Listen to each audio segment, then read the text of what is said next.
why do you play basketball and what does it mean to you? I play basketball basically. I mean, I love it. It's a fun sport. I enjoy it.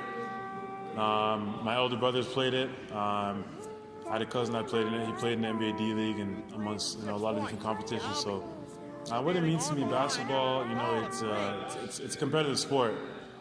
It also gives me the opportunity to give back.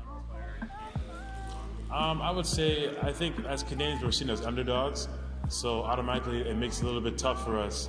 So I would say just to work, 10 times harder than your normal opponent would, because especially I know it's overseas, they look at the Americans first just because of NCAA Division I. So for Canadians, you got to really, overachieve and really outwork those that are ahead of you.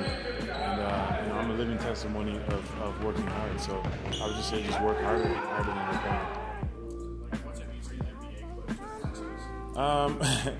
Definitely not like the movies. That comes with the good and bad. There's high and low moments. Of course, winning games is the most important thing, and enjoying it. But you're gonna have losses. You might have issues within the team. A lot of traveling. I think the biggest part is taking care of your body. This is the first year where I really focused on stretching and weights and stuff because I was always naturally pretty strong. And you notice different sore muscles and things like that. You got to really take care of it. It's a 24-hour job, even though we only practice 2 to 4 hours a day. It's home. Here it feels like it's home to me. In Europe, it's a different culture. Like it brings a different total element to the game. Meeting new people, learning new languages. It's a lot more different. The game out there, I think, is a lot more speedy. It's more controlled. Here in Canada, I'm close to home. It's familiar play style. And also, I'm surrounded by a lot of guys that speak English easier. In Europe, you only get like 2 to 3 imports, so a lot of the times, most of the guys don't speak your language, so it makes it a little bit difficult. Moving forward, I just want to be able to be remembered, not just as a basketball player, but someone that gave back to the community. My effect on, children, my effect on people around me, not just what I was able to do on the court. So for me, my goal is to one day, I hope to open up my own maybe clinic or foundation or something to help lesser kids that need more opportunity, because I was that kid that didn't have the opportunity. So, it's only fair to give back. So what's the payment like? It's a lot different in Europe. Of course, it's in euros, but in Europe, it was every month. So you really had to budget yourself and save your money because, you weren't getting that any kind of check for another 30 days. But here, it's normal every 2 weeks. So, the Island Summit took really good care of me with the physiotherapy and rehab process. They helped me get back quicker than was expected. It was a 46 injury, and I think I was back running in 4 weeks. So, I'm still trying to get back into the flow, but the Storm has done a great job of helping me get back on my feet. But when I was injured, Coach did me a favor. We went to go play Cape Breton, which is my alma mater, and I was able to go with the team there, even though I was injured. So I traveled with them everywhere. I think I missed one road trip. I guess when I'm done, I'll be considered an old head. So men's league will always be something I want to do. Pick up games, of course, you want to stay in shape, play with the young guys, I guess.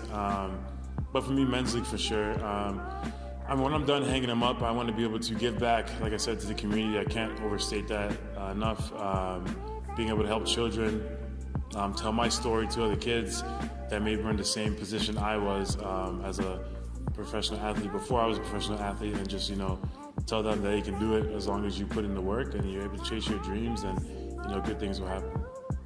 And you have a girlfriend in the Toronto area. How often do you guys get to see each other? Long distance relationship is always tough. I don't see her too often. It's nice because she's only 3 hours away from here, from where I am. But right now I'm more focused on my sport. It's a business. I'm here to try to help the team get some wins, and she understands that. So we see each other whenever the time's available. I think we have one of the best fans in the entire country. I think the factor of us living on an island, there's not a lot to do. So of course we get all the fans to the games, but in comparison to when we've gone to Moncton or Halifax, St. John's, you can really see the difference in the support of our fans. We just recently came off a crazy winning streak where we started 2018, 2-18. And the gym was packed every day. They were loud, they were passionate, and the first game we won after the streak was almost like we won the NBA championship. That's how passionate they are. So I mean, the fans here is amazing. I wouldn't compare it to a Raptors game just yet because that's obviously Canada's team. But I think here on the island, the Island Storm, we own the island. We got the islands back. So Toronto is Canada's team, but the Island Storm, that's the island team. And then how would you compare the team systems? I think here in the NBL, the talent level was really good, really high. I think in Europe it's a lot more structured. And I don't mean that in a way where the NBA is not structured, but just the way they play is a lot different. They don't have the same per se athleticism as a lot of the guys here in the NBL would, but they make up for that with their smarts and their IQ. So it's a totally different game. Up there in Europe, it's more of you got to be a really good half-court basketball team. While in the NBL and in similar cases in the NBA, you see some of the best teams are transition teams: Golden State Warriors, San Antonio Spurs. And when you look here,